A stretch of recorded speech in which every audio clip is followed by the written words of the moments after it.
Father in heaven, it's with reverence that we come into your presence to study your holy book, the Bible. We ask for the guidance of your Holy Spirit as we work through its pages.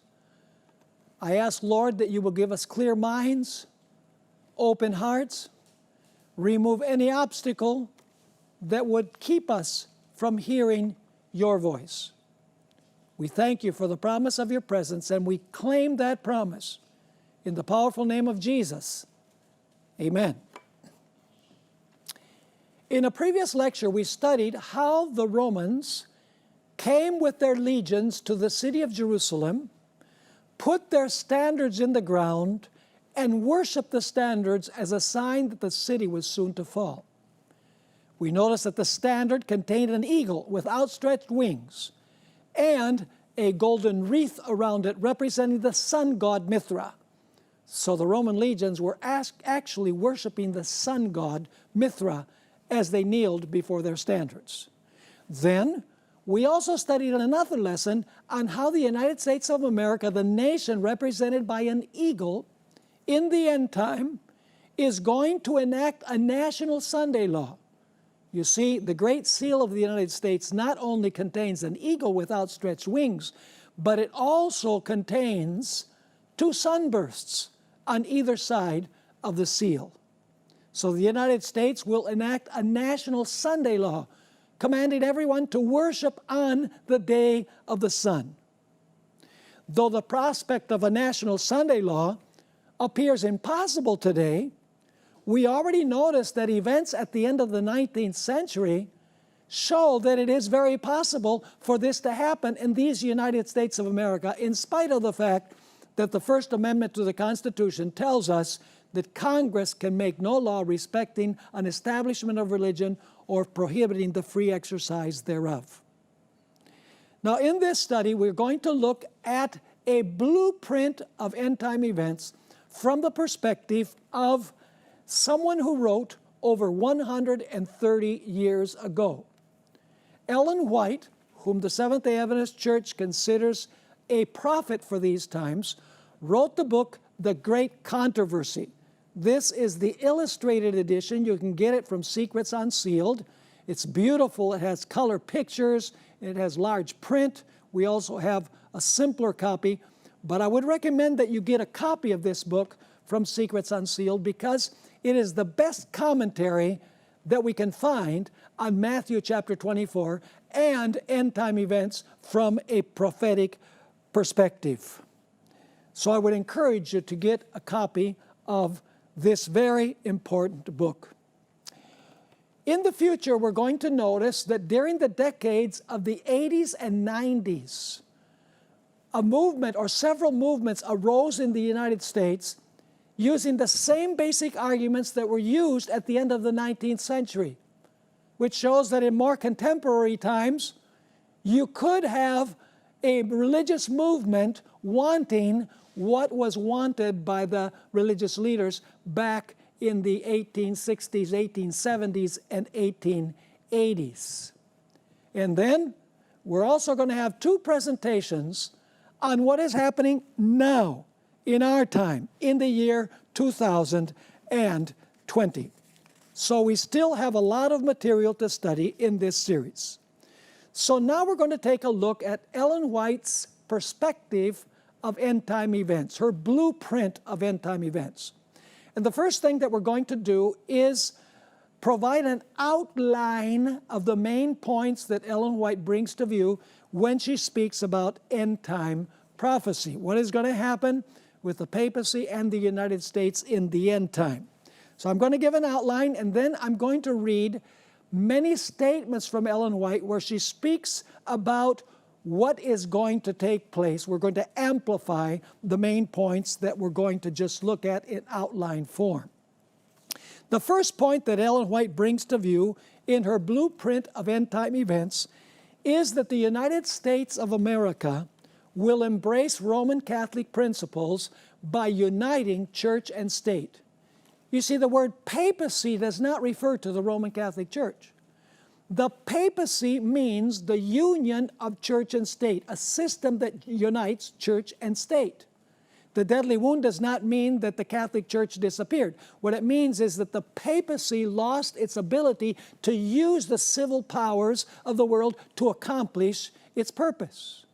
So now we are living in the pause between what the papacy did in the past and what the papacy will do in the future. And Ellen White underlines that the United States, according to the prophecy of Revelation 13, 11 to 18, is going to provide an image of the papacy by uniting church and state, the principles upon which the papacy is built. The next point is that the Protestant churches in the United States will unite on common points of doctrine. They will set aside their doctrinal differences where they have discrepancies, and they will unite on what they have in common. Next, the populace, instigated by their ministers, in other words, the church members, instigated by their ministers, will blame the social and natural upheavals to those who are keeping God's holy seventh-day Sabbath day of rest. In other words, the wars and rumors of wars, the pestilence, the famine, the earthquakes are all going to be blamed on God's people, just as in the days of Elijah. Elijah was blamed by Ahab, just like Nero blamed the Christians for the burning of Rome. Ellen White also mentions that the legislators of this country, in order to gain the favor of the people, will support the Sunday law because of the pressure that is put upon them. Revelation chapter 13 describes this as the beast from the earth speaking. The beast from the earth will speak like a dragon, and a nation speaks through its laws, through its legislative powers. Politicians will fear losing the support of their constituents, and therefore they will go along with a national Sunday law. Now, the political leaders of the Sunday movement in 1888 did not have any idea where this was really leading.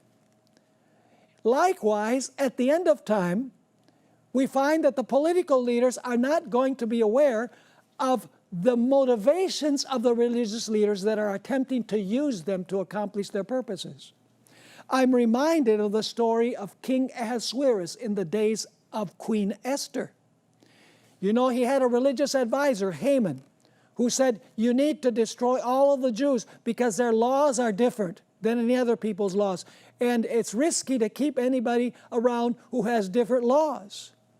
And so he suggested to the king to give a law to exterminate all of the Jews, to commit genocide. And the king went along. He didn't realize what the agenda was. The same is going to happen with the political leaders at the end. They're not going to realize what the agenda of the religious leaders is. And of course, when King Ahasuerus realized the real motivations of Haman, the Bible tells us that the king arose against Haman and he hung on the gallows that were supposed to be for Mordecai. At the end of time, prophecy tells us in Revelation chapter 17 that the kings, when they wake up to the true agenda of the religious leaders, they will turn on the religious leaders of the nation because they have been deceived into enacting a national Sunday law, and they didn't realize what the motivations of the religious leaders were. The next point is that the religious leaders will press for an amendment to the Constitution of the United States. What is clearly unconstitutional will be declared by the Supreme Court as constitutional. Protestants, she continues, will unite with Roman Catholics to lobby for the national Sunday law. In fact, Catholics will not only lobby for a national Sunday law, Protestants will encourage Catholics to help them enact a national Sunday law. The beast from the earth will make an image of the first beast in honor of the first beast, which represents the papacy. The next point is that Sunday laws will eventually become anti-Sabbath laws. In other words, not only will Sunday be imposed by law as the day of worship, but people will be forbidden from keeping the Sabbath. Now, obviously, both of those would be unconstitutional, and they would be an infringement of the first two clauses of the First Amendment to the Constitution of the United States. The first clause of the First Amendment tells us that Congress can make no law for the establishment of religion. And the second phrase tells us that it cannot also curtail the freedom to worship according to the dictates of conscience. It cannot establish religion nor forbid the free exercise of religion. So a national Sunday law and an anti-Sabbath law would clearly be unconstitutional, because establishing a national Sunday law is establishing religion, and forbidding Sabbath observance would be forbidding the free exercise thereof. Whenever these two clauses are violated, the automatic result is persecution, as you can see from Daniel 3 and Daniel 6.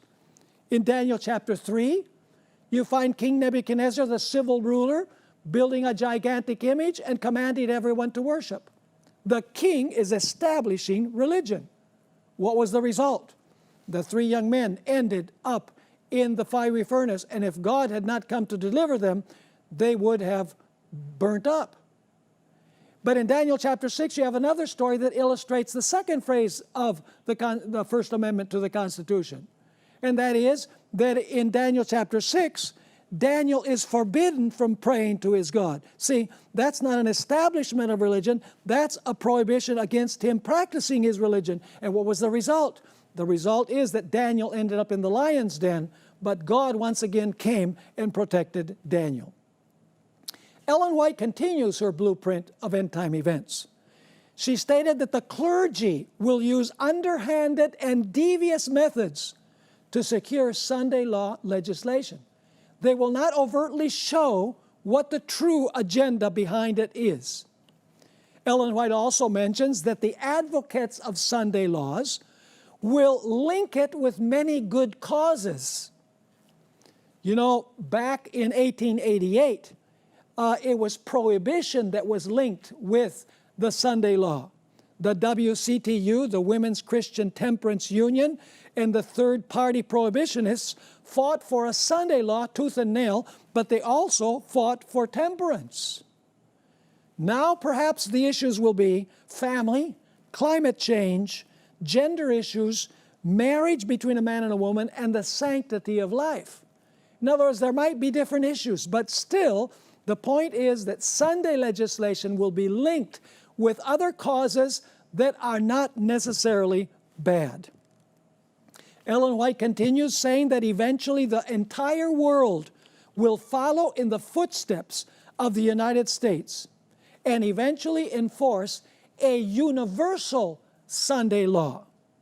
Revelation chapter 13, verse 3 tells us that when the deadly wound is healed, the entire world wondered after the beast.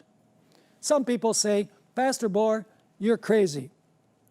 How are the Muslims going to keep Sunday? How are the Hindus and the Buddhists going to keep Sunday as the day of rest?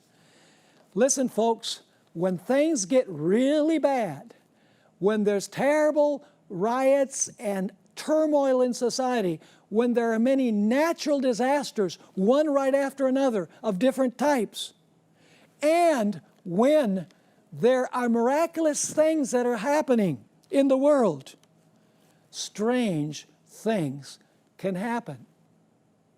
In other words, this will be for global survival. And the Bible tells us that the beast and the false prophet are going to perform signs and wonders. So people are going to say, these signs and wonders are evidence that God is with this movement. So the natural disasters and social disasters and the miracles that are taking place will lead people to believe that God is on the side of the entire world in enacting a Sunday law. Ellen White further states that God's people who refuse to keep the Sunday law and insist on keeping the Sabbath will lose their civil rights and suffer persecution. Eventually, they will not be able to buy or sell, and finally, they will be sentenced to death. You say, Pastor Bohr, that is impossible in the land of the free and the home of the brave. Well, folks, prophecy tells us that this is going to happen. And we can know that prophecy is going to be fulfilled. Jesus says, I have told you these things beforehand so that when they occur, you might believe. So those of you who are thinking that this is preposterous, that this could never happen, I want you to remember what we're studying today. And when you see it happening, remember, oh, I heard this in the series on Matthew chapter 24, and it's happening right before my eyes. I better make sure I'm on the right side of this issue. So now let's unpack what Ellen White had to say by reading several statements from her writings. You know, it's not a lot of fun to simply read statements, but I could explain it, but she wrote in a way in which she can explain it much better than I can. So I'm going to take the time to read several statements from Ellen White, sustaining the bullet points that we've discussed so far in our study. First of all, what Ellen White speaks about regarding the union of church and state in the United States of America. In Great Controversy, page 442, Ellen White wrote regarding a national Sunday law, such an action would be directly contrary to the principles of this government, to the genius of its free institutions, to the direct and solemn avowals of the Declaration of Independence, and to the Constitution. The founders of the nation wisely sought to guard against the employment of secular power on the part of the church, with its inevitable result, intolerance and persecution.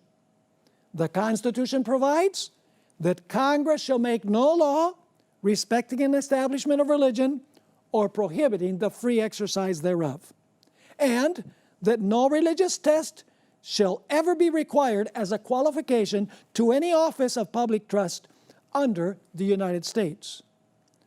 And then she comments this: only in flagrant violation of these safeguards to the nation's liberty can any religious observance be enforced by civil authority. But the inconsistency of such action is no greater than is represented in the symbol. It is the beast with lamb-like horns, in profession pure, gentle, and harmless, that speaks as a dragon. A few years ago, I wrote a book called Prophecies, Dr. Jekyll and Mr. Hyde, where I unpacked this prophecy of Revelation 13, verses 11 to 18, where you have this beast that has two horns like a lamb, representing the United States. You know, what is more inoffensive and peaceful as a lamb? And yet it speaks like a dragon. This shows what's going to happen in the United States. It's going to profess to be in harmony with its Constitution. It's not going to get rid of the First Amendment to the Constitution, but by making Sunday laws and enforcing Sunday laws, it is going to contradict the First Amendment to the Constitution of the United States. It will profess one thing, but in its actions, it will do something different. In Great Controversy, page 581, Ellen White wrote, let the principle once be established in the United States that the church may employ or control the power of the state, that religious observances may be enforced by secular laws. In short, that the authority of church and state is to dominate the conscience, and the triumph of Rome in this country is assured. And when she speaks of Rome here, she's speaking about papal Rome. So she says, join church and state in the United States, and the victory of Rome is absolutely assured in these United States of America, because the main characteristic of the papacy, the meaning of the word papacy, is the union of church and state, using the church to influence the state to implement the church's agenda. Notice Great Controversy, page 615.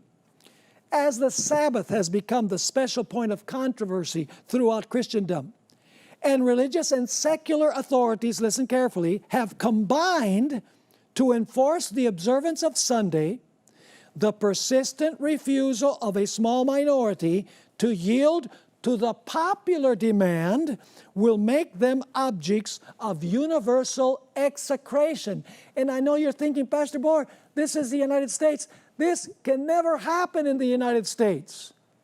Never say never. In another statement, in the book Evangelism, page 235, another book written by Ellen White, we find these words. When Protestant churches shall unite with the secular power to sustain a false religion, for opposing which their ancestors endured the fiercest persecution, then will the papal Sabbath be enforced by the combined authority of church and state. There will be a national apostasy, that's what we might call the abomination, which will end only in national ruin, that is desolation.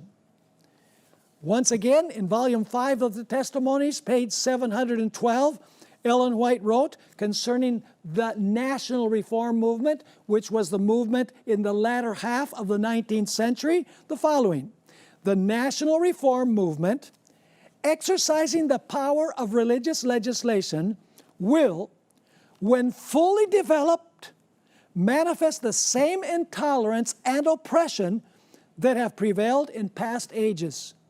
Human councils then assumed the prerogatives of deity, crushing under their despotic power liberty of conscience, and imprisonment, exile, and death followed for those who opposed their dictates.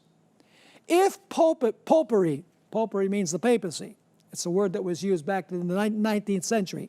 If popery or its principles shall again be legislated into power, the fires of persecution will be rekindled against those who will not sacrifice conscience and the truth in deference to popular errors. This evil is on the point of realization. Ellen White also wrote that the political leaders will be oblivious to the real agenda and the results of Sunday legislation. They will think that Sunday legislation is a great idea because we will return to God. People will go back to church. And in this way, the calamities in nature and the calamities in society will be turned aside and God will bless His people again.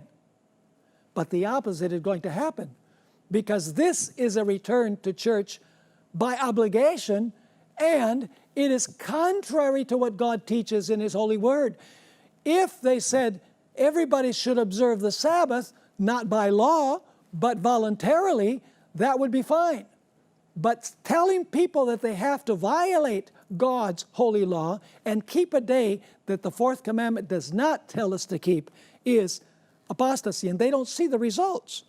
In 5 Testimonies, page 711, Ellen White wrote, "There are many, even those engaged in this movement for Sunday enforcement, who are blinded to the results which will follow this action. They do not see that they are striking directly against religious liberty." In the Review and Herald, January 1, 1889, Ellen White spoke about what was behind these laws. She wrote, "There is a satanic force propelling the Sunday movement, but it is concealed."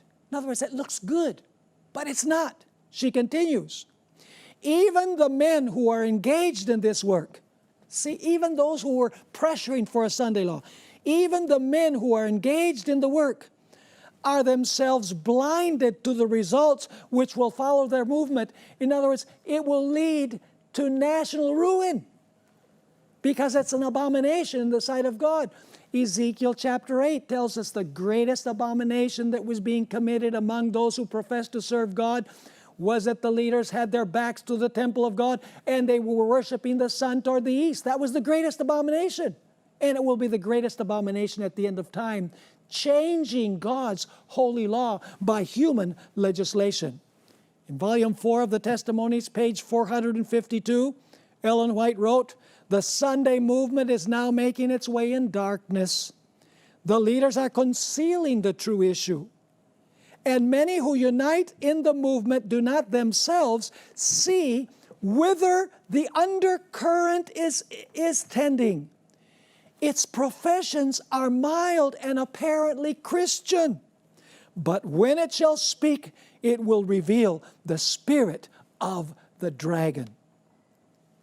Ellen White also, as we noticed when we studied the bullet points, told us that Protestants will stretch their hand to grasp the hand of the Roman Catholic papacy.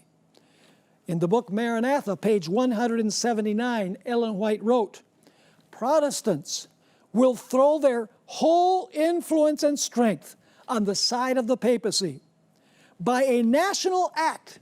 What is a national act? It's an act of Congress, folks. By a national act, she says, enforcing the false Sabbath, they will give life and vigor to the corrupt faith of Rome, reviving her tyranny and oppression of conscience. You know, notice the words give life, give vigor, revive again. You can't revive something that hasn't died. The papacy received a deadly wound. But we're told here that Protestants will help the papacy revive. They will help the wound resurrect. The papacy resurrect from the wound. Great Controversy, page 566. Protestants have tampered with and patronized popery. They have made compromises and concessions, which papists themselves are surprised to see and fail to understand. We're going to have a couple of lectures where we're going to talk about what's happening with Protestantism and Catholicism today. She continues, men are closing their eyes to the real character of Romanism and the dangers to be apprehended from her supremacy. The people need to be aroused to resist the advances of this most dangerous foe to civil and religious liberty. Ellen White states that the papacy will not take the initiative in the Sunday law, Protestants will, and then they will request the aid of the papacy. In this rather long statement from a collection of Ellen White's writings called Spalding Magan, pages 1 and 2, Ellen White wrote the following. "I saw that the two-horned beast," that is the beast that rises from the earth, "had a dragon's mouth, and that his power was in his head, and that the decree would go out of his mouth." Remember, a nation speaks through its legislative powers, so the mouth of this beast is the legislator of the nation represented. She continues, "Then I saw the mother of harlots," that's the papacy, "that the mother was not the daughters." See, the mother is the papacy, the daughters are the Protestant denominations. So, "Then I saw the mother of harlots, that the mother was not the daughters, but separate and distinct from her. She has had her day, and it is past." This is the 1260 years that she's talking about. "And her daughters," this is Protestantism, "and her daughters, the Protestant sects, were the next to come on the stage." That's Revelation 13, 11 to 18. Revelation 13, the first half of the chapter deals with the papacy during the 1260 years. The second half of the chapter deals with what Protestants will do to restore power to the papacy again. So once again, she has had her day, and it is past. "And her daughters, the Protestant sects, were the next to come on the stage and act out," listen carefully, "act out the same mind that the mother had when she persecuted the saints." In other words, she'll make an image of the first beast. "I saw that as the mother has been declining in power, the daughters had been growing, and soon they will exercise the power once exercised by the mother." In other words, they will do it to support the mother. She continues, "I saw the nominal church and nominal Adventists, like Judas, would betray us Seventh-day Adventists to the Catholics to obtain their influence, that is, the influence of the Catholics to come against the truth. The saints will then be an obscure people, little known to the Catholics. But the churches and nominal Adventists who know of our faith and customs will betray the saints and report them to the Catholics as those who disregard the institutions of the people, that is, that they keep Sabbath and disregard Sunday. Then, she states, the Catholics bid the Protestants to go forward. So the Protestants first ask the papacy for help, then the papacy says, go for it. Then the Catholics bid the Protestants to go forward and issue a decree that all who will not observe the first day of the week instead of the seventh day shall be slain. And the Catholics, whose numbers are large, will stand by the Protestants. The Catholics will give their power to the image of the beast, and the Protestants will work as their mother worked before them, to destroy the saints. But before their decree bring or bear fruit, the saints will be delivered by the voice of God. You say, Pastor, that is an amazing statement. That's never going to happen. Never say never, folks. In Volume 5 of the Testimonies, page 711 and 712, Ellen White wrote, any movement in favor of religious legislation is really an act of concession to the papacy, which for so many ages has steadily warred against the liberty of conscience. Sunday observance owes its existence as a so-called Christian institution to the mystery of iniquity, and its enforcement will be a virtual recognition of the principles which are the very cornerstone of Romanism, that is the union of church and state. Then she states, when our nation shall so abjure the principles of its government as to enact a Sunday law, Protestantism will in this act join hands with popery. It will be nothing else than giving life to the tyranny which has long been eagerly watching its opportunity to spring again into active despotism. Did you notice the terminology she uses? She says, it will be nothing else than giving life, that's because the papacy has a deadly wound, giving life to the tyranny which has long been eagerly watching its opportunity to spring again, because the papacy ruled in the past, to spring again into active despotism. So the papacy is inactive.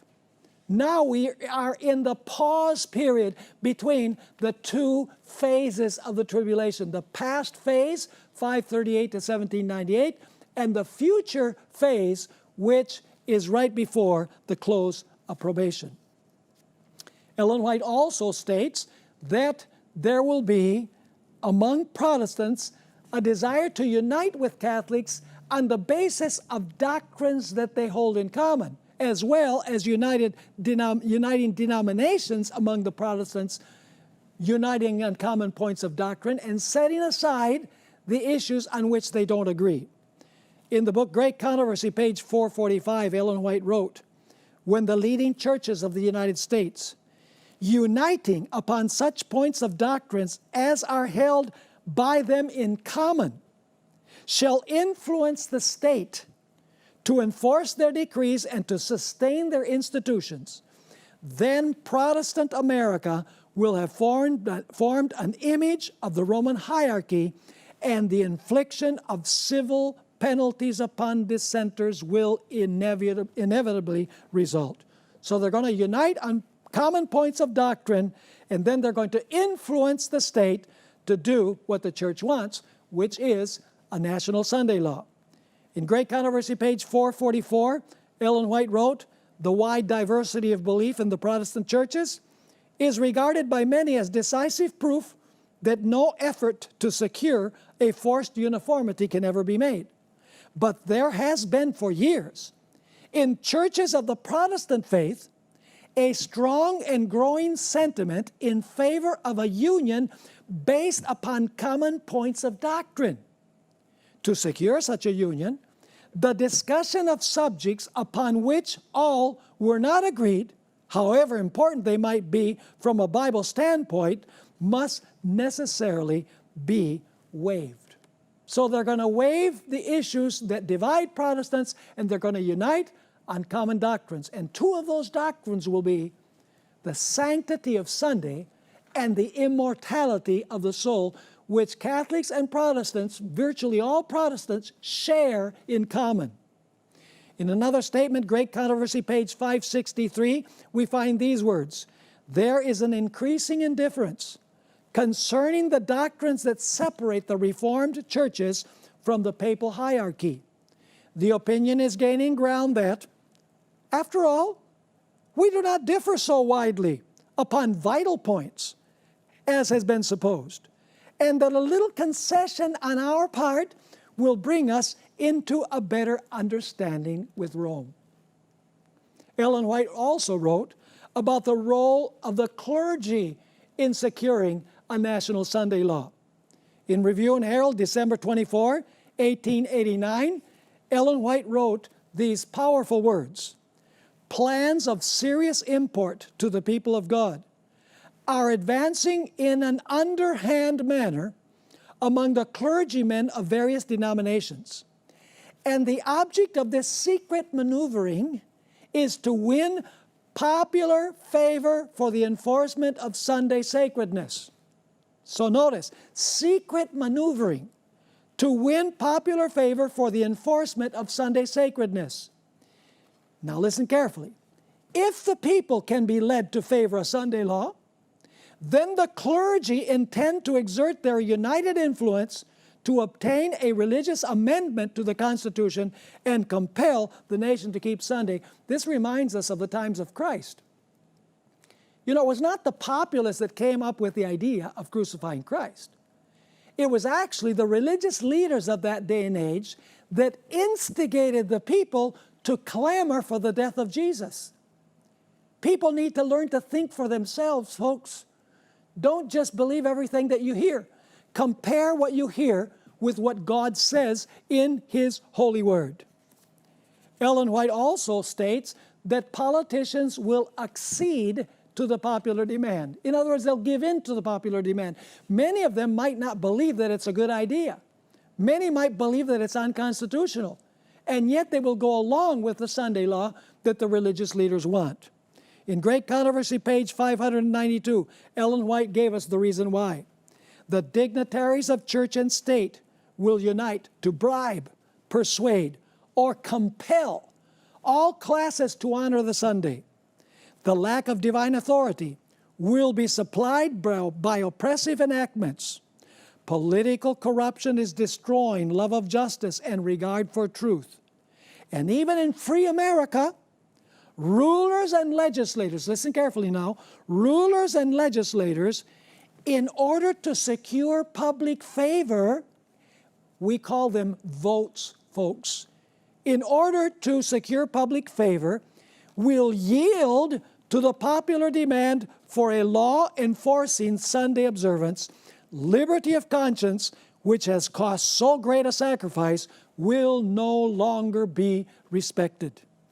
In another statement that we find in the book Fundamentals of Christian Education, page 475, Ellen White wrote, "We cannot labor to please men who will use their influence to repress religious liberty and to set in operation oppressive measures to lead or compel their fellow men to keep Sunday as the Sabbath. The first day of the week is not a day to be reverenced. It is a spurious Sabbath, and the members of the Lord's family cannot participate with the men who exalt this day and violate the law of God by trampling upon His Sabbath. The people of God are not to vote to place such men in office, for when they do this, that is, those who vote, they are partakers with them of the sins which they commit while in office." You know, also Ellen White discussed the issue of introducing religious curriculum into public schools. Now, I want you to remember all these details, because when I present the lecture on the events that took place in the 1980s, 1990s, and early 2000s, you're going to find a movement in relative recent times that were clamoring for the same that we're talking about now. So you say, well, this is pie in the sky. This is not going to happen. It's not going to happen. It happened in the 80s, 90s, and 2000s, and it is happening today, as we'll see in a future lecture. Ellen White wrote in The Watchman, May 1, 1906, the present effort of the church to get the state to introduce the teaching of Christianity into state schools is but a revival of the doctrine of force in religious things, and as such, it is anti-Christian. Wow. Ellen White also wrote in Letter 44, 1893, you see, people say, well, you know, God was kicked out of public school when students were told that they couldn't actually bring the Bible to school. That's not true. The school cannot legislate the reading of the Bible because that would be unconstitutional, but students are free to come to school with their Bible. They can even form voluntarily study groups to study the Bible. They can get groups of students together to pray as long as it's not mandated by the government. Ellen White wrote about introducing the Bible to be read in public schools. This is by official decree of the government. Letter 44, 1893, I do not see the justice nor right in enforcing by law the bringing of the Bible to be read in the public schools. And I bring this to view because this is what was being pushed for in the 1980s, 1990s, and early 2000s. Ellen White also mentioned that good causes will be linked with the idea of a national Sunday law. In Great Controversy 587 and 588, Ellen White wrote, here, the temperance work, one of the most prominent and important of moral reforms, is often combined with the Sunday movement. She's talking about what happened in 1888. And the advocates of the latter represent themselves as laboring to promote the highest interest of society. And those who refuse to unite with them are denounced as enemies of temperance and reform. In other words, if you don't join the Sunday movement, they say, oh, then you're in favor of liquor. They were saying back then. Now, in this time, you know, if you don't keep Sunday as the day of rest, if you're not in harmony with the Sunday legislation, well, they say, oh, this person is against the family. This person is against the idea of climate change. This person is against this and against that. They're going to link good causes with a bad cause, which is a national Sunday law. She continues writing, however, the fact that a movement to establish error is connected with a work which is in itself good is not an argument in favor of the error. We may disguise poison, now she uses an illustration, we may disguise poison by mingling it with wholesome food, but we do not change its nature. On the contrary, it is rendered more dangerous, as it is more likely to be taken unawares. It is one of Satan's devices to combine with falsehood just enough truth to give it plausibility. The leaders of the Sunday movement may advocate reforms, which the people need, principles which are in harmony with the Bible. Yet, while there is with these a requirement which is contrary to God's law, His servants cannot unite with them. Nothing can justify them in setting aside the commandments of God for the precepts of men. Another point that Ellen White mentions is that God's people will be blamed for what's happening in the world, for the turmoil, the natural disasters, etc. Great Controversy, page 592. Those who honor the Bible Sabbath will be denounced as enemies of law and order, as breaking down the moral restraints of society, causing anarchy and corruption, and calling down the judgments of God upon the earth. Their conscientious scruples will be pronounced obstinacy, stubbornness, and contempt of authority. They will be accused of disaffection toward the government. Why? Because they're not going along with the Sunday law. But you must obey God rather than man. Even when it comes to civil legislation, you must be in harmony with your own conscience. She continues this statement in the following way. They will be accused of disaffection toward the government. Ministers who deny the obligation of the divine law will present from the pulpit the duty of yielding obedience to the civil authorities as ordained of God. In legislative halls and courts of justice, commandment keepers will be misrepresented and condemned. Ellen White also mentioned that the Constitution will be amended. Regarding the crisis as it existed in her day in the 1880s, she wrote in 5 Testimonies 7:11, "A great crisis awaits the people of God. A crisis awaits the world. The most momentous struggle of all the ages is just before us. Events which for more than 40 years we have, upon the authority of the prophetic word, declared to be impending, are now taking place before our eyes." She's talking about what was taking place in 1888. She had been saying that there was going to be a national Sunday law. Well, it didn't happen, and she realized that it didn't, but that doesn't mean that the idea has died. She continues, "Already, the question," speaking about the 1880s, "already the question of an amendment to the Constitution restricting liberty of conscience has been urged upon the legislators of the nation. The question of enforcing Sunday observance has become one of national interest and importance," which was true at that particular time. In Review and Herald, December 11, 1888, Ellen White wrote, "They do not see that if a Protestant government sacrifices the principles that have made them a free, independent nation, and through legislation brings into the Constitution principles that will propagate papal falsehood and papal delusion, they are plunging into the Roman horrors of the Dark Ages." You say, well, she's speaking hyperbolic, in hyperbole. Bringing legislation into the Constitution will take us to the Roman horrors of the Dark Ages? Yes, you just wait and see. In 5 Testimonies, page 713, Ellen White realized that this movement at that particular moment might not be the final one. She wrote, "It may be that a respite may yet be granted for God's people to awake and let their light shine. If the presence of 10 righteous persons would have saved the wicked cities of the plain, is it not possible that God will yet, in answer to the prayers of His people, hold in check the workings of those who are making void His law? Shall we not humble our hearts greatly before God, flee to the mercy seat, and plead with Him to reveal His almighty power?" So Ellen White realized that in the 1880s, the National Sunday Law might not happen. But she said it will sooner or later.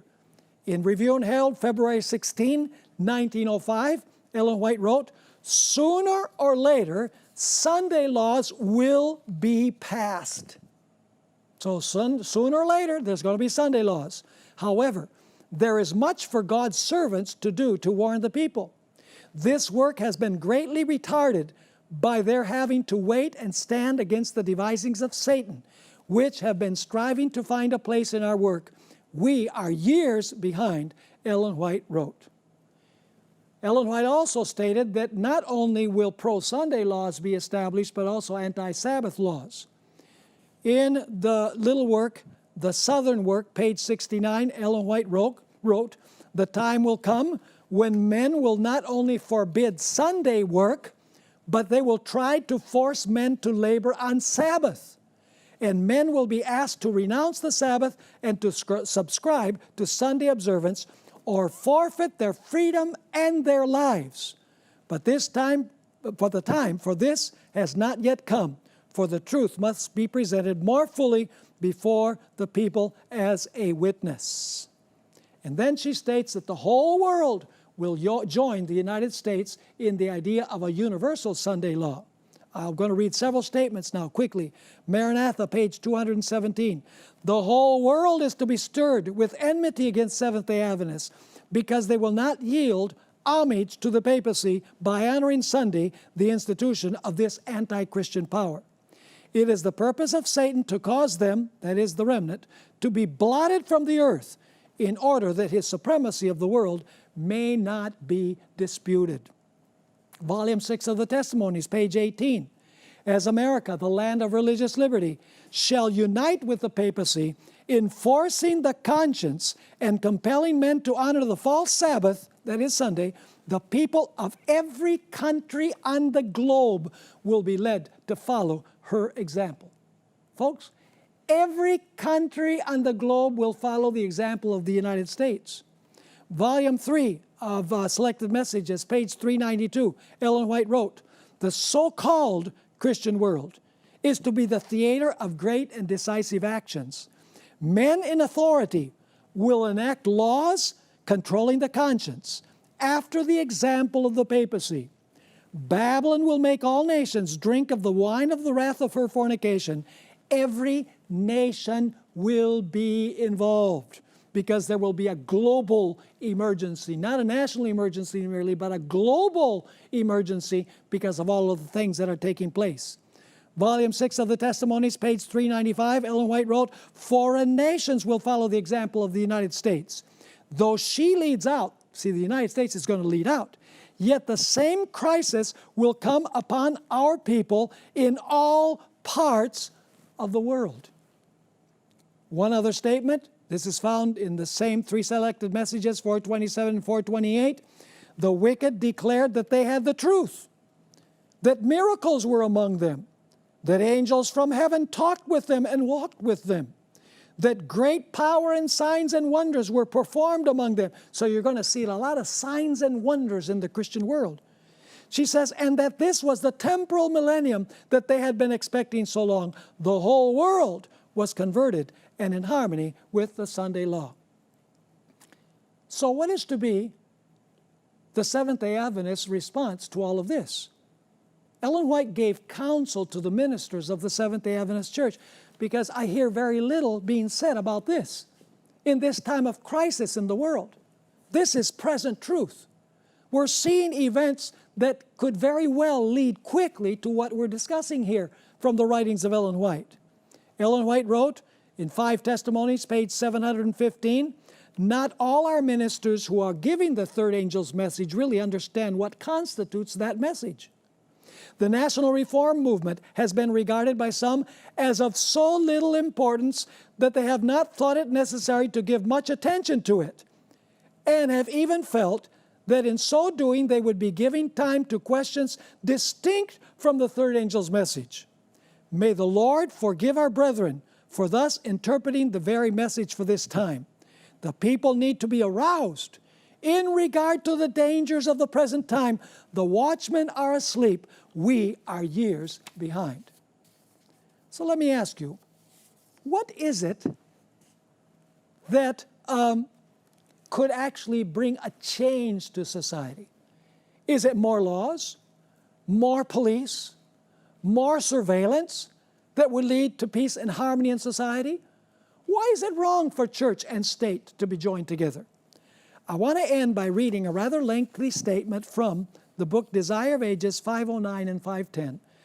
Powerful statement. Ellen White wrote, "But today in the religious world, there are multitudes who, as they believe, are working for the establishment of the kingdom of Christ as an earthly and temporal dominion.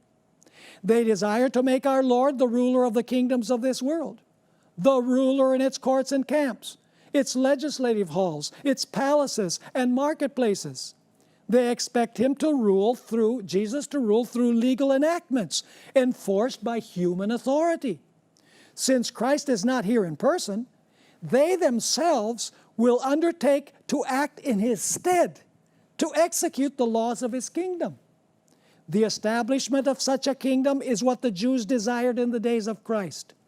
They would have received Jesus had he been willing to establish a temporal dominion, to enforce what they regarded as the laws of God, and to make them the expositors of his will and the agents of his authority. However, he, Jesus, said, 'My kingdom is not of this world.' He would not accept the earthly throne." And then comes this very important section of this statement.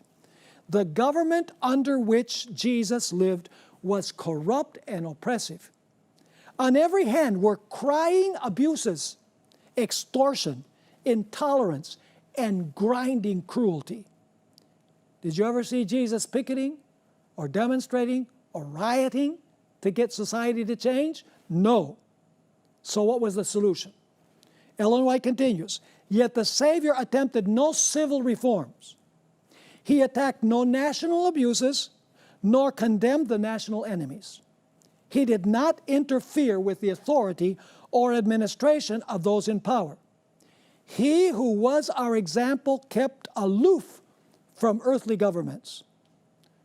So Jesus didn't care, right? Of course he cared. But he knew the solution was not in legal enactments.